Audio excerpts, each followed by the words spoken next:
오늘 우리가 시편 말씀을 시편 27편의 말씀을 좀 함께 나누게 됐는데, 오늘 그 중에서 오늘 특별히 3절의 말씀 보면은, 군대가 나를 대적하여 진칠지라도 내 마음에 두렵지 아니하며 전쟁이 일어나 나를 치려 할지라도 나는 여전히 태어나리로다. 아마도 우리 국민들에게, 또 오늘 이 시대를 살고 있는 저와 여러분들에게 다윗의 입술을 통해서 우리가 고백되게 하기 위해서 오늘 우리에게 이러한 말씀을 주신 줄로 믿고, 우리 모두가 정말 의연하고 태어난 그런 삶을 살아갈 수 있기를 축원드리겠습니다. 우리가 지난 대무제 이 목함 7회 도발로 시작된 북한의 전쟁 위협, 그 속에서 이제 북한은 우리 민족끼리라고 하는 방송을 통해서 우리 이제 남조선 주민들이 전쟁에 아주 극한 공포심에 시달려서 저 인천에 있는 한 백화점, 어딘지 모르겠습니다. 근데 주민들이 식료품을 사기 위해서, 라면, 음료수를 사기 위해서 백화점 안이 난장판으로 변했다. 그러면서 보여주는데 사람들이 삼겹살을 사고 있더라고요. 그리고 방송은 또 방송에서는 예비군 훈련에 동원된 사람의 절반 이상이 훈련장을 이탈했다. 그러면서 보여주는데 예비군들이 도시락을 먹고 있더라고요. 또 이제 훈련받는 사람들이 극도의 공포와 불안에 감지돼서 자기 신체를 자해하는 모습도 보였다. 이렇게 주장하고요. 또 인천공항에는 비행기 값이 10배로 치솟아서 외국으로 도망가는 사람들이 생기고 있다. 근데 보니까 다 여행 가는 사람들이더라고요. 놀러 가는 사람들만 잔뜩 있더라고요. 개가 막 짖습니다. 개가 짖는 이유는 자기가 무서워서 짖는 줄로 압니다. 여러분, 우리가 이런 전쟁 위협, 극한 위협 속에 우리가 있지만 우리 대한민국 사람들은 하나도 두려워하지 않고 여전히 태어난, 그래서 문학경기장에서는 오히려 불꽃놀이를 하는, 그걸 또 이제 포스는 줄 알고 우리가 놀랬지만은 우리는 태어난 그런 삶을 살게 하셨는데, 하나님께서 이 나라 민족을 지켜주신 줄로 믿습니다. 지극히 높으신 이가 바로 인간 나라를 다스린다는 사실을 우리는 깨달을 때, 또 왕이 깨달을 때 하나님께서 그 나라를 날마다 평안 가운데 지켜주시겠다고 약속해 주셨습니다. 오늘 그래서 제목을 여전히 태어나리로다. 여러분, 참 태어나고 의연한 삶을 날마다 살아가는 삶이, 그것이 진짜 신자의 삶인 것을 여러분 믿으시고, 우리가 환난이 와도 어려움이 와도 그 속에서 아주 듬직한 그런 믿음을 가지고, 뭔가 바위 같은 그러한 믿음을 가지고 흔들리지 않고 견고히 바로 서서 하나님을 예배하고 하나님을 믿는 이 삶을 우리가 지속해 나갈 수 있기를 축원드리겠습니다. 실제로 우리 예수님께서 제자들과 함께 배를 타고 건너편으로 가시는 가운데 있는데, 이 갈릴리 바다 가운데 큰 풍랑이 일어났습니다. 그 풍랑이 있는 그 상황 속에서 정말 예수님의 기적을 체험했고 예수님의 능력을 알고 있는 제자들은 예수님을 막 깨웠습니다. 예수님, 예수님, 빨리 일어나세요. 큰일 났습니다. 우리가 다 죽게 됐습니다. 하면서 예수님을 막 깨웠습니다. 그럼 여러분, 우리가 위기를 처하고 어려움에 처하면 당연히 예수님을 힘있게 부르짖는 것이 성도의 모습이 아니겠습니까? 근데 예수님은 의외로 자기를 깨우는 그 제자들을 향해서 이렇게 말씀하셨어요. 이 믿음이 적은 자들아, 왜 두려워하느냐, 이렇게 말씀하셨거든요. 그러니까 우리가 환난의 위기 가운데 처했을 때 우리가 호들갑을 떠는 것은, 그것은 진짜 믿음이 아닌 것을 말씀해요. 믿음이 적은 자의 모습인 것입니다. 우리는 이왕이면 믿음이 적은 자가 아니라 큰 믿음을 가지기를 바랍니다. 큰 믿음은 바로 의연한 믿음, 흔들리지 않는 믿음을 가지고 있는, 오늘 이 다윗의 고백을 할 수 있는 그런 믿음이 큰 믿음인 줄로 믿고, 이왕이면 우리가 정말 큰 믿음을 가진 믿음의 강자들이 되기를 축원드리겠습니다. 우리 심리학자들의 발표에 의하면은 사람마다 다르긴 하지만은 우리 안에 내재되어 있는 심리적인 공포가 그런 불안함이 무려 75가지나 된다고 합니다.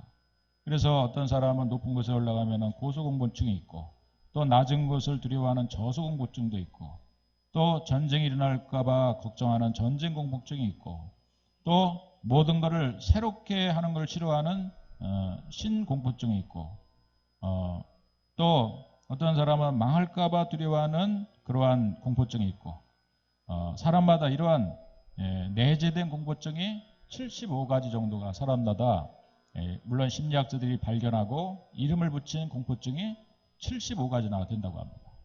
그러니까 우리가 얼마나 많은 이런 불안과 공포증에서 우리가 시달리고 살아가는지 그것이 이제 그런 공포와 우리 안의 불안함 이러한 요소들이 결국 우리를 우리의 마음을 상하게 만들고 또 우리를 병들게 만들어서 결국 우리를 죽게 만드는 것입니다. 여러분 이왕이면 우리가 한평생 살아가는 동안에 하나님의 주신 흔들리지 않는 굳센 믿음을 가지고 여러분 살아서 어떤 위기가 찾아와도 오늘 이 다윗도 군대가 나를 대적하고 진칠지라도 군대가 지금 우리 그 이번에 이번에 전쟁의 위기 가운데 처한 것처럼 진을 쳤습니다.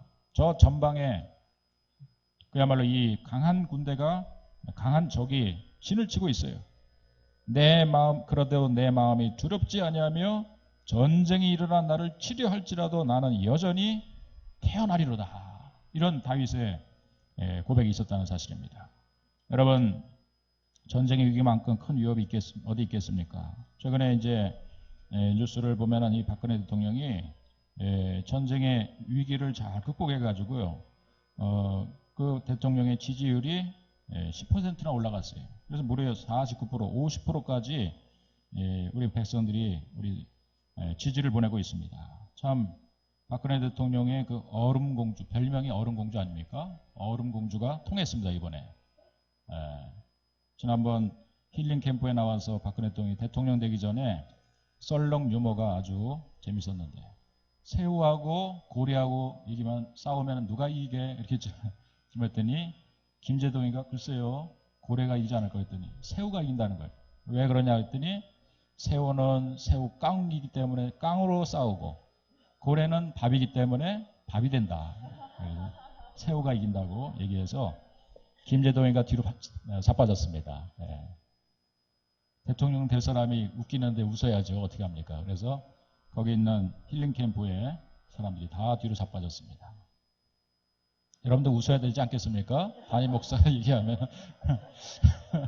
뒤로 자빠지는 못해도 아주 웃어야 되지 않습니까?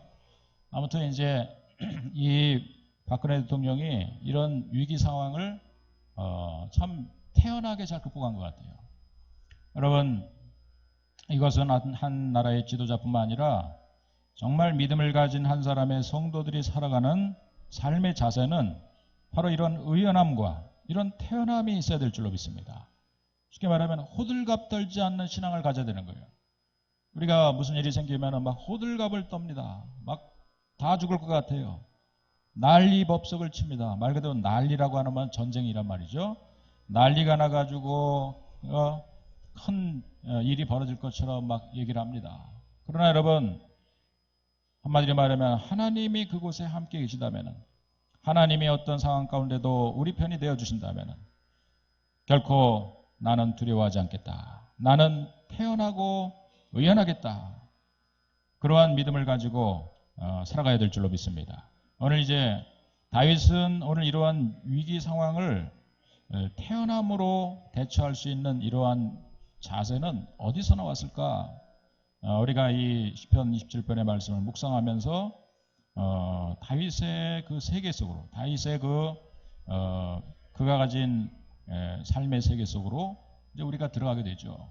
그래서 결국 시편 말씀을 우리가 이제 계속해서 새벽이고 또 이 시간이고 함께 말씀을 나누는 가운데 있는데 시편 말씀의 3분의 2가 다윗에 의해서 기록됐어요.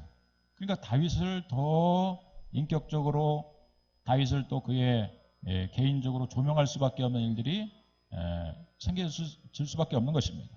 다윗은 어떤 사람이냐? 다윗은 왜 이런 시를 썼느냐? 다윗은 이런 상황 속에서 어떻게 의연할 수가 있는가? 이러한 전쟁의 수많은 위협 가운데 처해 있는 한 장수이기도 했고 한 나라 국왕이기도 했던 이 다윗이 오늘 시편 27편의 말씀을 통해서 전쟁이 일어나 나를 치료해도 나는 여전히 태어나겠다, 태어나리로다 라고 하는 이런 고백은 어디서 나왔겠는가? 이걸 우리가 이제 파고들 수밖에 없다는 사실입니다. 그 파고드는 작업은 제가 합니다. 해서 여러분에게 나눠주는 게 설교인 줄로 믿습니다. 제가 한 주간 내내 파고들었는데 결국 이제 다윗의 이러한 신앙의 고백은 어디서 나왔는가?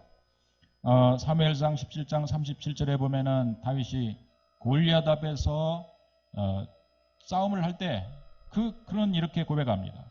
여호와께서 나를 사자의 발톱과 곰의 발톱에서 건져내셨은즉 나를 이 블레셋 사람의 손에서도 건져내시리로다.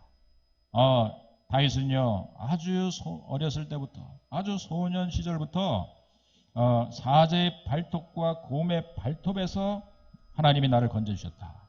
그랬습니다. 이런 고백을 하고 있습니다. 그러니까 다윗은 어렸을 때부터 이 싸움을 많이 해본 사람이에요.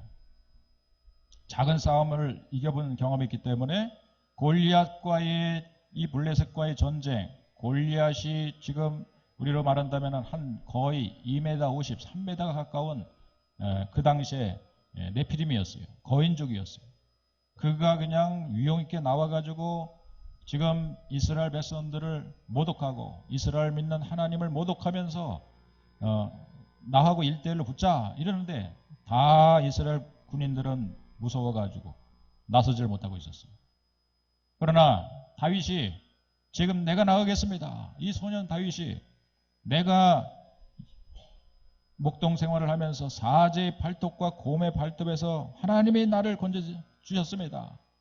저 골리앗은 지금 칼과 창과 단창으로 나에게 나오지만은 나는 만군의 여호와의 이름으로 내가 나가서 싸우겠습니다. 그랬더니 뒤에서 다른 왕이나 형이나 다른 군인들도 아멘 그러면서 다윗을 지지해주지 않았습니다. 그냥 다윗 혼자 야 너 잘났으니 너 가서 한번 죽어봐라. 그래서 다윗이 나가 싸웠어요. 다윗이 던진 물맷돌 하나로 골리앗의 머리통이 적중했습니다. 그때는 대갈통이라고 하는 게 나을 것 같아요. 적이니까 머리통에 적중하면서 그냥 쓰러졌어요. 그때 달려가서 다윗이 목을 뱄습니다. 이 골리앗의 칼을 빼가지고 골리앗의 머리를 베어 그 골리앗의 자기 몸과 크기도 같은 이 골리앗의 머리를 들면서 봐라 너의 장수 골리앗이 쓰러졌다. 그러니까 이 블레셋 군인들이 그냥 벌벌 떨고 있을 때 이스라엘 백성들이 이 블레셋의 모든 세력들을 거꾸로 들이고 위대한 승리를 거두게 하신 줄로 믿습니다. 이런 경험 여러분 그러니까 다윗은 골리앗 앞에 맞서는 이 순간에서도 두려워하지 않았죠. 의연했습니다. 태연하게 그는 이러한 믿음의 고백을 하고 있어요. 그가 이런 일이 있었던 이유를 우리는 참으로 궁금합니다. 다윗이 이렇게 큰 믿음을 어렸을 때부터 가질 수밖에 없었던 이유가 무엇인가를 여러 가지로 심리적으로 상황 그의 가족사로 연구를 해보면 참 그럴 만한 왜 다윗도 우리 푸른교회 꿈땅 어린아이들과 예띠 중고등부 학생들과 지금 다윗은 왜 이렇게 다른가? 그들의 믿음이 왜 이렇게 다른가? 우리가 이렇게 생각해 볼 수 있습니다. 오늘 이제 이 말씀 속에서 다윗은요 한 가지 뭔가 숨어있는 자신의 가족사를 말하고 있습니다. 이 시편 27편 10절의 말씀을 한번 여러분 같이 읽어볼까요? 10절의 말씀 있습니다. 시작. 내 부모는 나를 버렸으나 여호와는 나를 영접하리로다. 야, 이 10절의 말씀 보면은 다윗의 가족사를 잠깐 언급하고 있어요. 내 부모는 나를 버렸으나 여호와는 나를 영접하리로다. 그래서 실제로 이 27편의 말씀을 연구하고 있는 수많은 학자들과 또 신학자들이 과연 이 10절의 말씀이 무슨 의미를 가지고 다윗이 말한 것인가를 탐구했습니다. 제가 몇의 그 주석을 보니까 우리가 종교개혁을 한 칼빈은 이것은 그냥 시적인 표현이다. 다윗이 실제로 다윗의 부모가 그를 버리거나 이런 행동을 한 것이 아니라 가장 인간이 깊은 나락으로 떨어졌을 때 가장 비참한 상황은, 가장 그야말로 두려운 상황은 부모가 새끼를 버릴 때, 그 새끼는 부모로부터 버림받았을 때의 상황이 가장 극한 그러한 상황이기 때문에 시적으로 내 부모는 나를 버렸으나 상대적으로 여호와는 나를 영접하시리로다. 이런 말씀을, 이런 다윗이 시를 썼을 거라고 이제 칼빈은 주석을 해놨더라고요. 그러나 이제 우리가 여러 이제 다윗의 행적들을 좀 더 면밀히 살펴보는 가운데 다윗이 단지 부모가 버림받았다라고 하는 표현을 시적으로만 쓴 것이냐? 우리가 이제 특별히 사무엘상 다윗의 행적이 등장하는 사무엘상 16장에서부터 이 어떤 오늘의 10절의 그 구절들을 유추해 볼 수 있습니다. 이제 이 사사시대가 끝나고 왕정시대로 이스라엘 나라가 돌입하면서 그때 초대 왕으로서 하나님께서는 사무엘을 통해서 사울을 하나님께서 세우십니다. 사울의 키가 얼마나 장대하고 또 얼마나 잘생겼는지 이 사람이야말로 왕감이다. 그래서 이제 백성들이 추대를 해가지고 그야말로 하나님은 왕정이라고 하는 이런 어떤 인간의 세상을 다스린 것보다는 하나님께서 직접 통치하시고 다스리는 그러한 진정한 신정국가를 하나님께서는 세워나가기를 원래 의도하셨던 거예요. 그런데 사람들은 다른 나라도 다 왕을 세우는데 보이는 왕이 다 있어야 되는데 왜 우리는 왕이 없느냐? 그래서 끊임없이 하나님 앞에 요구해서 하나님께서는 그러면 잘나고 똑똑한 사람 한번 왕으로 세워봐라. 그래가지고요 사울왕을 세웠습니다. 아니야 다를까 이 사울왕은 처음에는 정말 하나님 앞에 신실했어요. 얼마나 지도력이 뛰어났고 또 용맹했고 그래서 이 사울왕이 왕이 되자마자 대단한 일을 할 것처럼 보였지만은 그러나 이 사울왕이 어느 순간 하나님을 배반합니다. 일이 잘 되니까 하나님을 저버립니다. 사울왕은 그래서 버림받습니다. 사무엘을 통해서 하나님 다시 말씀하세요. 정말 내가 내 마음에 합한 자를 세우길 원한다. 이러면서 이제 왕정 시대는 포기할 수 없으니까 하나님 마음에 합한 자, 하나님의 마음과 왕의 마음이 하나가 돼야지 정말 그 나라는 진정한 신정국가가 되다 보니까 하나님 마음에 합한 왕을 세우게 됩니다. 그래서 사무엘을 베들레헴이라고 하는 곳에 가봐라. 그곳에는 이새라고 하는 자가 있는데 그 이새의 그 자식들 가운데서 아들들 가운데서 내가 점지해 놓은 내가 생각해 놓은 왕이 있다. 그래서 이제 사무엘이 하나님 말씀을 듣고 이 베들레헴 땅으로 갑니다. 그리고 베들레헴에서 이새의 가정으로 찾아가요. 그리고 이새의 가정에서 하나님 말씀을 전하고 이제 그러다 보니까 이 이새는 깜짝 놀라는 거죠. 정말 우리 같은 집안에서 이 가난한 농부의 집에서 이 가난한 목동의 집에서 무슨 왕이 나오는가. 그렇지만은 사무엘이라고 하는 아주 그 당시에 위대한 선지자가 자기 집에 찾아왔으니까 그래서 자기 아들들을 하나씩 사무엘 앞에 지나가게 합니다. 첫 번째 아들이 엘리압이에요. 성경에 보면은 이 사무엘상 16장에 보면은 이 엘리압도 사울왕처럼 키가 크고 잘생겼다고 얘기했어요. 야 사무엘도 착각했습니다. 야 이 사람이야말로 우리의 왕감이 아닌가 해서 그에게 이제 기름을 붓고 쉽게 말하면 안수를 하는 거예요. 그러나 하나님께서는 아니다 라고 말씀하는 거예요. 아들이 또 있느냐? 둘째 아들이 또 지나갑니다. 아비나답이에요. 역시 아주 건실한 그러한 청년이었어요. 그의 머리에 기름을 붓지만 하나님께서 아니다 또 말씀하는 거예요. 또 아들이 있냐? 셋째가 있는 거예요. 셋째가 삼마였어요. 세 번째 아들도 지나갔어요. 그런데도 아니다. 넷째, 다섯째, 여섯째, 몇째까지? 일곱째까지 지나가요. 아니다. 하나님 말씀하십니다. 이상하다. 여기 또 아들이 있습니까? 분명히 하나님이 여기로 가라 가셨는데 왜 하나님이 오케이 사인을 안 주시는가? 아들이 또 있느냐? 했더니 오늘 이제 우리가 사무엘상 16장 말씀을 천천히 한번 읽다 보면은 이 아버지 이새가 조금 머뭇머뭇하면서 얘기를 합니다. 아들이 하나 있긴 한데 말째 아들이 하나 있습니다. 그런데 그 아들은 지금 저 벌판에 나가서 양을 지키고 있는 다윗이라고 하는 말째 아들이 하나 있습니다. 그럼 그를 데려와라. 그렇게 얘기합니다.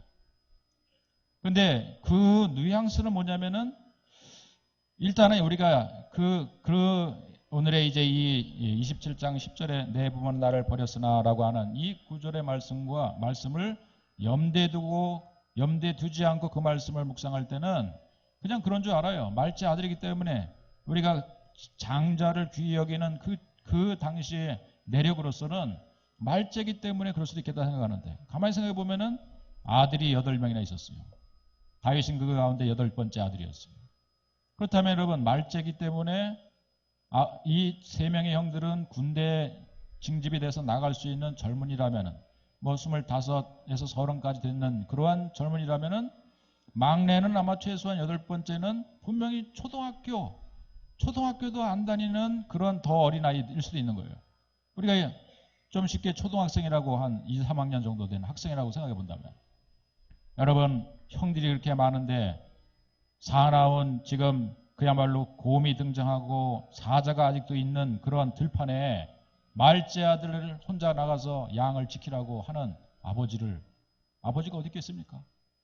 뭔가 이 아버지가 정상이 아닌 것 같아요. 그렇게 큰 형들이 있다면 형들한테 그 위험한 일을 맡겨야죠. 그래서 다윗이 부름을 받지만은 사울이 그에게 기름을 부을 때 하나님께서 오케이 바로 이 사람이다 말씀하시네요. 그래서 다윗은 어렸을 때부터 신탁을 받습니다. 여러분 그런 일로 인해서 아버지가 얼마나 기뻐하면서 아버지가 야 우리 집안에 왕이 태어난다. 얘는 절대 건들지 마라. 얘는 떨어지는 낙엽도 조심해야 된다. 얘가 나중에 왕이 될 사람이기 때문에 형들은 벌써부터 머리를 조아리고 얘를 존경해야지. 아주 애지중지 키우는 이런 자식이 될 거라고 생각했는데 그 다음에 사무엘상 17장으로 넘어가면 이런 사건이 등장합니다. 드디어 바로 이제 블레셋이 골리앗이라고 하는 장수를 이끌고 이스라엘 나라를 침범하게 되죠. 이스라엘 나라를 침범하면서 지금 이스라엘의 전세는 불리해지고 이 골리앗의 이 위대한 그야말로 압도적인 키 큰 그리고 거구의 이 장수 골리앗이 나와서 이스라엘 백성들을 모독하고 하나님을 모독하는데도 그야말로 아무도 나서지 못하는 이러한 불리한 상황 가운데 처해 있을 때 사무엘상 17장에 보면은 그 아버지 이새가 다윗을 부릅니다. 그리고 나서 다윗에게 뭘 맡기냐면 지금 형들 3명이 저 엘리압과 아비나답과 삼마가 나가서 전쟁터에 있는데 그 형들이 잘 있는지 또 그 형이 혹시 굶고 있지는 않는지 너는 볶은 곡식과 떡 10덩이를 가지고 도시락을 가지고 형들한테 갖다 주라. 그리고 형들을 안부를 묻고 와라. 이렇게 막내 동생을 보냅니다. 여러분 좀 이것도 좀 이상합니다. 생각해 보면은 여러분 형들 3명이 전쟁터에 나갔어요. 그러면 아버지 심정은 넷째 다섯째 나머지 있는 자식들은 전쟁터에 나가면은 뭐 죽을 수 있는 정말 위기가 얼마나 많이 있습니까? 3명 나가면 1명은 죽을 수 있는 거 아니겠습니까? 그러면 나머지 자식들은 어떻게든지 징집 명령이 내려오면은 우리는 3명이나 보냈기 때문에 나는 더 이상 못 보냅니다. 이렇게는 말할 수 있고요. 그런데 3명의 자식들이 나가 있는 가운데 막내 아들을 불러가지고 굳이 도시락을 가지고 형들이 잘 있는지 보고 오라는 거예요. 여러분 군대 가면은 좋은 게 다 있습니다. 첫째는 먹을 걸 다 줘요. 하루 3끼. 또 옷도 다 줍니다. 별의별 거 다 줍니다. 월급도 줍니다. 군대지 않습니까? 그러나 옛날 군대는 안 그랬겠습니까? 밥을 안 줬겠습니까? 군량비가 있었을 것이고 아마 군대에서 전쟁을 치르고 있는 가운데 밥은 먹여줬을 거예요. 그런데 굳이 볶은 곡식과 떡 10덩이를 가지고 형들 있는 가운데 가서 보고라고 하는 거예요. 전쟁터에 여러분 막내 자식을 초등학생을 보내는 아버지가 어떻겠습니까? 이러한 이제 성경학자들의 유추에 의한, 물론 이것은 성경에 이것이 답이다 이렇게 말하는 것이었기 때문에 성경학자들의 많은 유추, 또 많은 또 목회자들이 이런 성경 말씀을, 오늘의 본문의 말씀을 좀 꿰맞추기 위한 이런 좀 상상력 있는 그런 해석일 수도 있다는 사실이에요. 그러나 제가 지금 여러분에게 말씀을 전해 또 여러분들 조금 그 상황이 이해가 점점 되고 있어요. 아버지가 뭔가 이 정상이 아닌 아버지가 아닌가. 그래서 성경학자들은 이 다윗의 가족사를 더 연구하기 시작합니다. 다윗을 왜 신탁까지 받은 왕이 될 거라고 이제 사무엘까지 와가지고 그에게 기름 붓고 간 이런 상황이 16장에 벌어지는데 17장에서는 아들을 보내가지고 전쟁터에 보내가지고 혹시 죽게 만든 것이 아닌가. 이런 생각을 해보게 되는 것이죠. 또 형한테 와서 형, 내가 도시락 아버지가 보내서 가져왔어요. 형 정말 살아서 돌아와야 돼요. 이러면서 형을 격려하는 가운데 엘리압 장자는 얘기합니다. 사무엘상 17장에 보면은 뭐라고 얘기하냐면은 이놈의 새끼, 이놈의 자식, 아주 극단적으로 얘기합니다. 내가 잘난 체 하면서 내가 어제 정말 얼마 전에는 내가 왕이 됐다고 해가지고 겁도 없이 이 전쟁터에 왔느냐? 전쟁이 무슨 장난인 줄 아느냐? 하면서 얼마나 그 형이 혼내는 그런 장면이 사무엘상 17장에 등장하고 있어요. 뭔가 이 가족사에 문제가 있다 이런 생각을 해보게 됩니다. 그래서 성경학자들은 추정합니다. 다윗이 뭔가 정상적인 막내 아들이 아니다. 옛날에는 일부 다처제를 아마 하고 있었으니까 우리가 이제 그 야곱이라고 하는 한 인물을 우리가 알고 있죠. 야곱의 4명의 첩 가운데서 가장 라헬이라고 하는 처를 사랑했고요. 사실 첫째 부인은 레아는 사랑하지 않았어요. 레아에서 난 자식들은 별로 사랑하지도 않았어요. 야곱에게서 난 요셉이라고 하는 자를 너무 사랑해가지고 그의 말째 아들에게 색동옷을 입히고 그야말로 나중에 형들의 시기를 받아가지고 요셉이 나중에는 머나먼 고난의 인생길을 살아가게 되지 않습니까? 혹시 다윗의 가정에도 8명의 형제들이 있었는데 한 어머니 밑에서 태어난 자식들이 아닐 수 있는 것이고, 혹은 어머니가 누군지는 분명하지 않지만 그 어머니가 아마도 일찍 사별할 수도 있는 것이고, 또 그로 인해서 이 다윗은 어머니의 사랑을 받지 못하고 또 형들의 사랑을 받지 못하고 혹은 첩의 자식이 돼가지고 더 사랑을 받지 못해서 다른 형들은 그야말로 아들로 취급을 받는데 다윗은 종으로 취급받아가지고 막내지만 초등학교도 못 다니는 그런 어린 나이지만은 들판에 가가지고 들판에서 잠을 자면서 양을 치고 사자와 이리의 위협 속에서 살았던 그런 어린 시절의 인생을 살아오지 않았겠는가, 그렇게 추정해 보는 것입니다. 물론 이것은 성경에 분명하지 않는 그러한 신학자들의 추정이지만, 그러나 오늘 27장 10절에 있는 내 부모는 나를 버렸으나 여호와는 나를 영접하리로다 라고 하는 이 구절을 생각해 볼 때 사실은 다윗은 많은 버림받은 이런 경험을 가지고 살았어요. 일단 여러분, 오늘 부모는 그 부모로부터 형제로부터 뭔가 버림받은 느낌을 받게 만들어요. 그러나 이제 그의 인생을 살아가면서 이제 장인어른이 누굽니까? 사울왕 아니겠습니까? 여러분, 사울이 장인어른이에요. 그의 딸 미갈이 자기의 부인이 되었고요. 그런데 자기 장인이요, 자기를 죽이려고 평생을 10몇 년, 거의 20년 가까운 생애를 쫓아다니면서 다윗을 죽이려고 해요. 굴속에 숨은 데까지 쫓아와가지고 다윗을 죽이려고 합니다. 여러분, 아무리 여러분 사위가 장인 장모한테 못한다고 그래가지고 장인이 20년 동안 쫓아다니면서 사위를 죽이려고 하는 이런 가정이 어디겠습니까? 그런 인생을 다윗이 살았어요. 자기 아내도요, 그야말로 자기 아내 미갈도 법궤를 다윗성으로 모셔올 때 자기가 춤을 추면서 기뻐했어요. 그 모습을 바라보고 아내가, 여보 미쳤어? 당신은 왕이잖아. 여기 자기 남편한테 미쳤어? 그러는 부인이 어디 있습니까? 결코 다윗을 존경하지 않았어요. 자기 부인도요. 어쩌면은 사랑받지 못한 그런 남편일 수 있는 것입니다. 그걸로 끝났습니까? 최소한 자기 자식들은 자기를 존경해야 되는데, 자식 한 명 있는데 이름이 압사할롬입니다. 압살롬. 그놈도 나중에는 아버지를 배반해가지고 아버지를 백주대낮에 쫓아내가지고요, 왕이 된 다음에 반란을 일으켜가지고 왕의 후궁들을 백주대낮에 여러분 간음하는 이러한 끔찍한 죄악을 저지르고, 아들한테 쫓겨서 머나먼 저 포로의 생활을, 도망자의 신세를 살았던 사람이 다윗인 것입니다.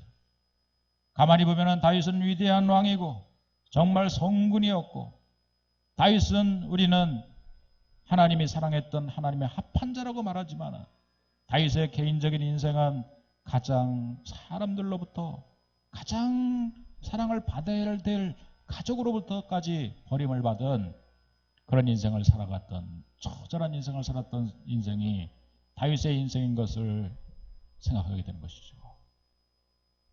여러분, 어쩌면 그런 고난 속에서 핀 꽃이 더 아름다울 수, 시궁창에서 꽃 한 송이 피어났을 때 얼마나 아름다울 수 있겠습니까?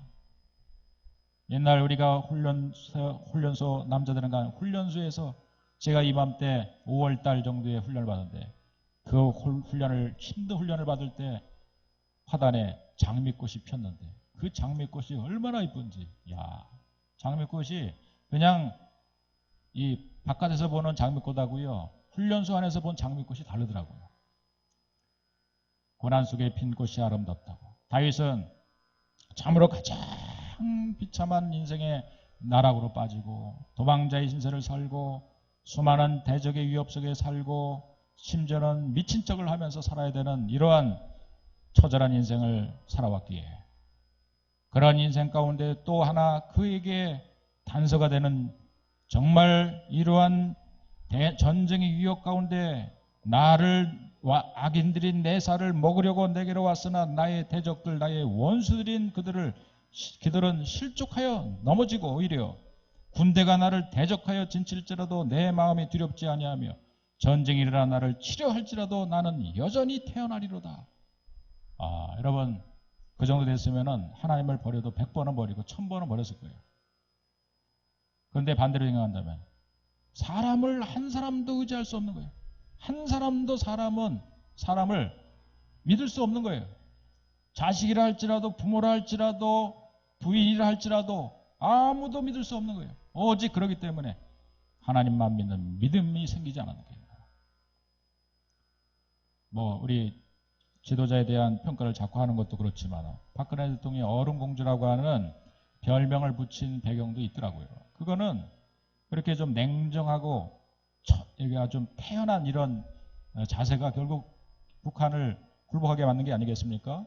그런데 이 박근혜 대통령의 가족사도 보면은 우리가 알다시피 여러분, 그 어머니, 바로 유경수 여사가요, 8.15 그 광복 기념식에서 문세광의 총에 의해서 우리가 다 중계방송 보지 않았습니까?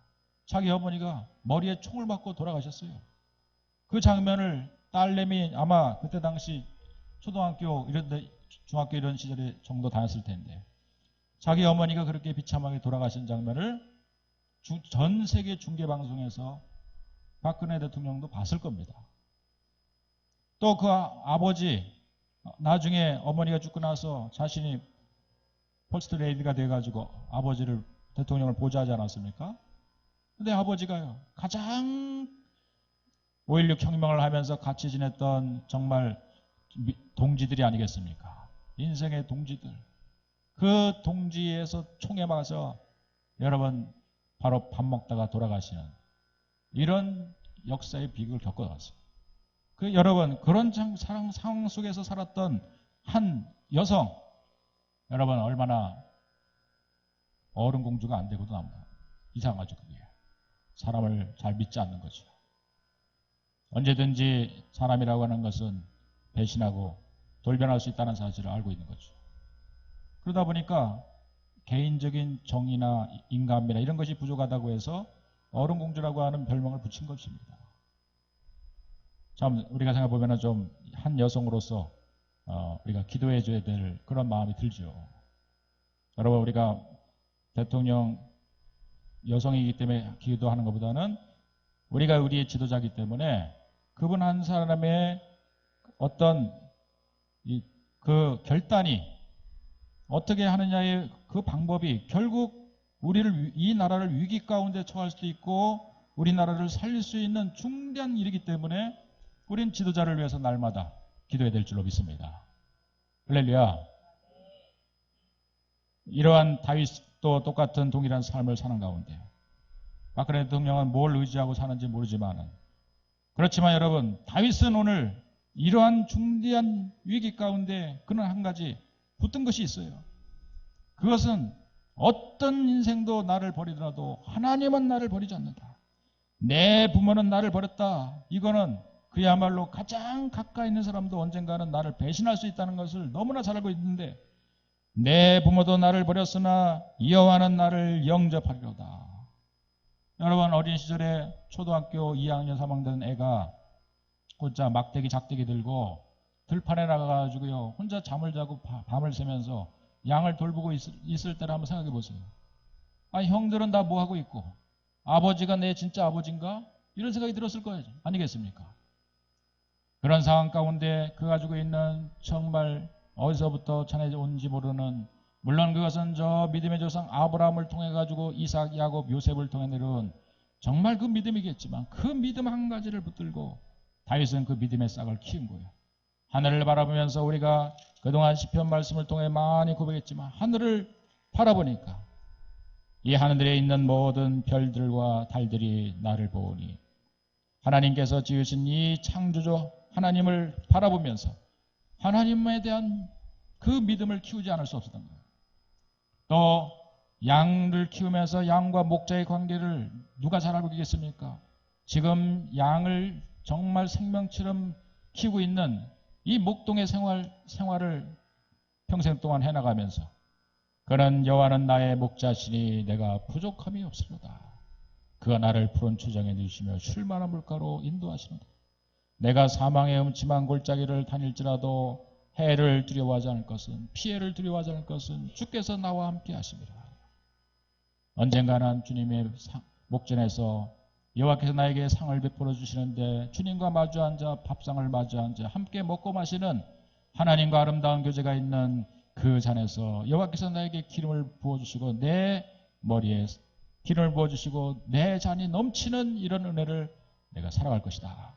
시편 23편의 말씀을 다윗이 진 거예요. 여러분, 이런 다윗이었습니다. 그가 키운 것은 오직 하나님과의 절대적인 믿음만 그는 키우고 그것을 간직하면서 살아왔던 것이죠. 오늘 이 자리에서 있는 우리 푸른교회 성도님들, 모든 것이 다 실망스럽고 모든 사람이 다 나를 떠나가는 이런 일들이 정말 우리 삶 가운데 벌어지지 않기를 바라겠지만, 그러나 그런 일이 있더라도 우리는 오히려 그것을 아주 간절한 믿음으로 하나님을 향한, 하나님을 더 굳세게 붙들 수 있는 믿음의 정말 계기로 붙잡을 수 있기를 주의 이름으로 축원드리겠습니다. 그래서 다윗은 더 하나님을 바라보는 믿음이 더 강해진 거예요. 하나님만을 바라보고 하나님만을 의지한 거예요.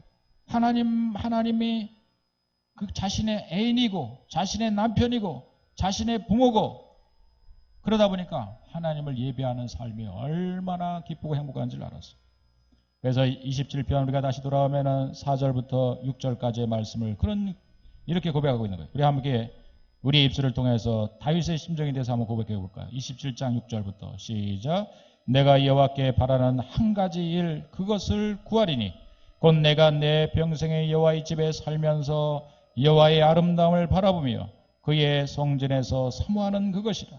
여호와께서 환난날에 나를 그의 초막 속에 비밀히 지키시고 그의 장막 은밀한 곳에 나를 숨기시며 높은 바위 위에 두시리로다. 이제 내 머리가 나를 둘러싼 내 원수에 들리리니 내가 그의 장막에서 즐거운 제사를 드리겠고 노래하며 여호와를 찬송하리로다. 할렐루야. 야, 여러분, 이런 대단한 고백이지 않습니까? 믿음의 고백. 이렇게 더 아름다운 말을, 더 멋진 그러한 고백을 할 수 있겠습니까?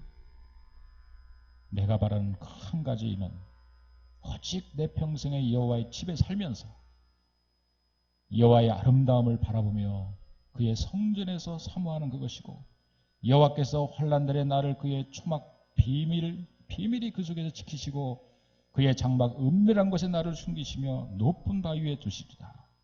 나는 그의 장막에서 즐거운 제사를 드리겠고 노래하며 여호와를 찬송합니다. 여러분, 바로 이제 이 고백이 이제 다윗의 장막이라고 하는 그런 말이 이제 만들어집니다. 여러분, 사도행전 15장 16절의 말씀을 자막을 한번 띄워주시면은 이런 이제 비밀스러운, 또 성경에서 우리가 풀어야 될 코드 하나가 등장해요. 다윗의 장막이라고 하는 그런 말의 의미죠. 아까 제가 첫 번째 코드는 바로 내 부모를 나를 버렸으나 라고 하는 것을 해석하는 것이 다윗의 어떤 이 찬양시를 우리가 풀이할 수 있는 하나의 첫 번째 코드라면, 두 번째는 이 다윗의 장막이라고 하는 말의 코드입니다. 여러분, 에베소서 사도행전 15장 16절 같이 읽어볼까요? 시작. 그 외에 내가 돌아와서 다윗의 무너진 장막을 다시 지으며 또 퇴락한 것을 다시 지어 일으키리니.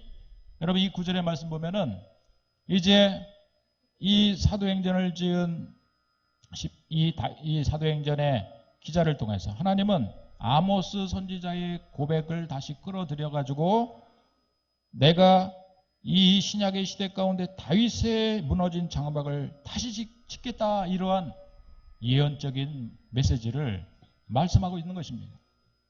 다윗의 장막을 다시 수축하겠다. 여러분, 다윗의 장막을 수축하겠다는 것은 무엇입니까?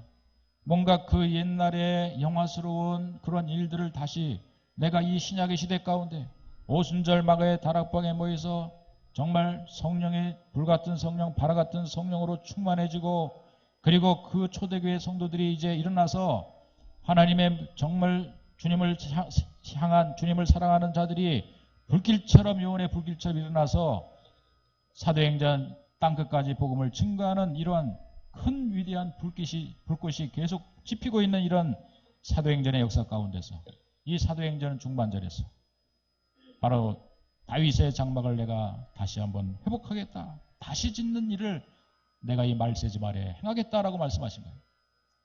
그렇다면 이 다윗의 장막이 뭡니까? 장막은 초막을 말하고 혹은 성막이라고 말하기도 합니다. 그것은 바로 가장 먼저 시작은, 그것은 모세의 성막부터 시작이 되죠. 하나님이 이스라엘 백성들을 홍해 바다를 건너고 저 광야 40년의 인생을 살아갈 때 하나님은 아침마다 만나와 메추라기를 통해서 그들을 먹이시고 입히셨어요. 구름 기둥과 불 기둥으로 그들을 때로는 햇빛을 가리기도 하시고 추위를 하나님께서 막아주시기도 하며 그들을 지키셨어요. 그러나 이스라엘 백성들이 살아가는 삶의 비결은 구름 기둥과 불 기둥이 아니라, 만나와 메추라기가 아니라, 그들 12지파가 진을 친 그 중심에 성막을 짓도록 하셨습니다. 그 성막에 법궤를, 하나님의 임재의 상징인 법궤를 들여놓고 하나님께서는 바로 이곳에 내가 임하겠다.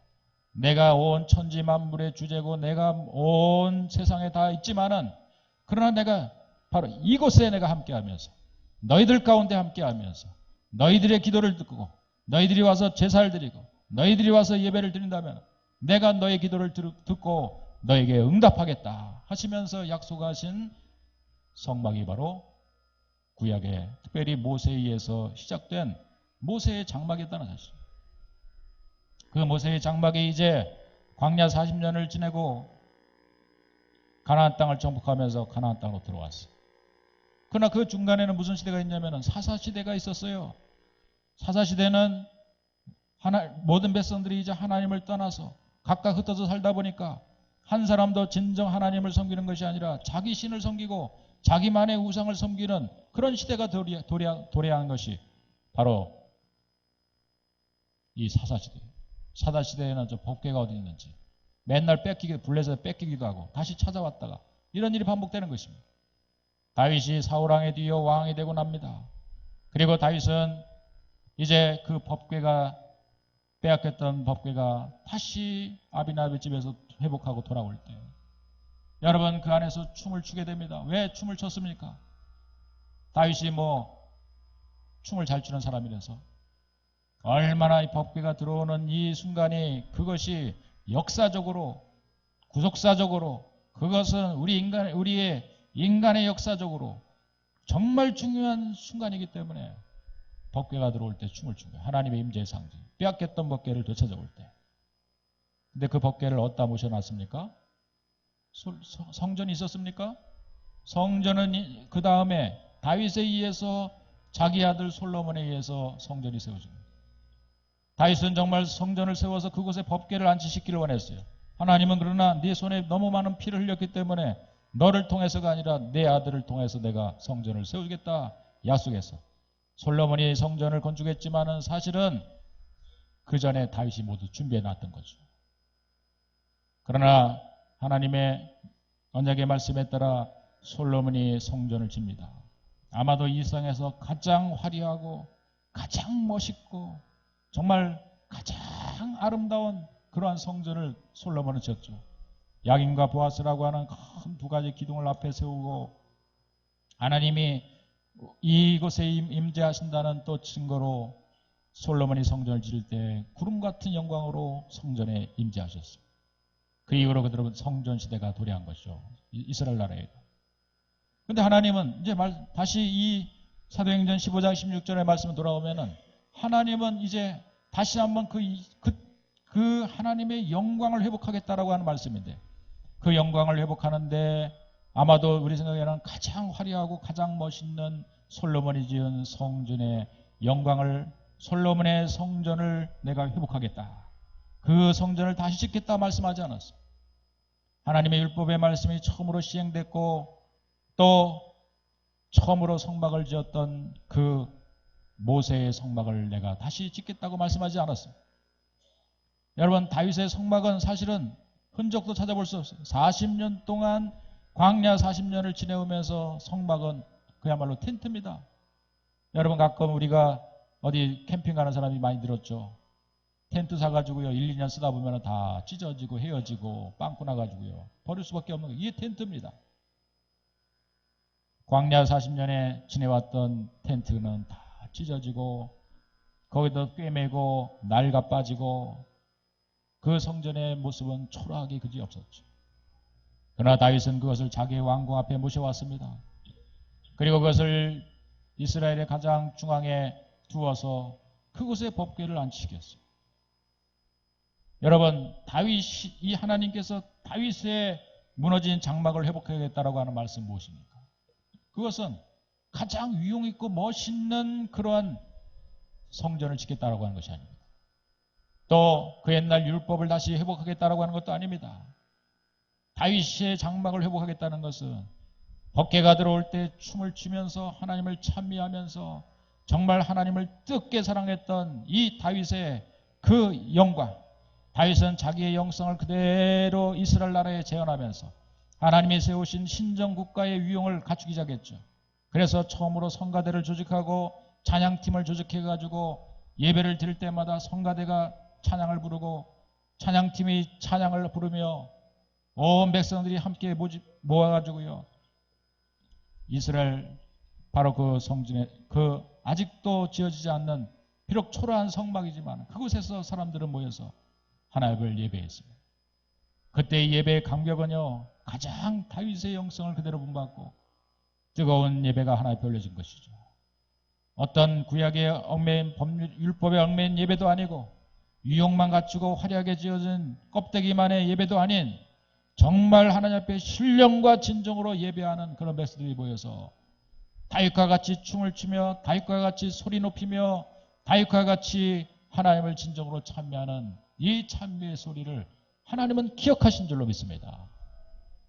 그 다윗의 장막을 회복하겠다는 것이 이것이 사도행전의 언약의 약속인 것이에요. 하나님은 바로 그런 다윗의 장막을 오늘 이 시대에 다시 세우기를 원할 줄로 믿습니다. 오늘 이 푸른교회 예배실에서 회복하게 하시기를 주님은 원하시고 계실 줄로 믿습니다. 우리의 심령 속에서 이 고백이 주 앞에 올려지기를 주의 이름으로 간절히 축원드리겠습니다.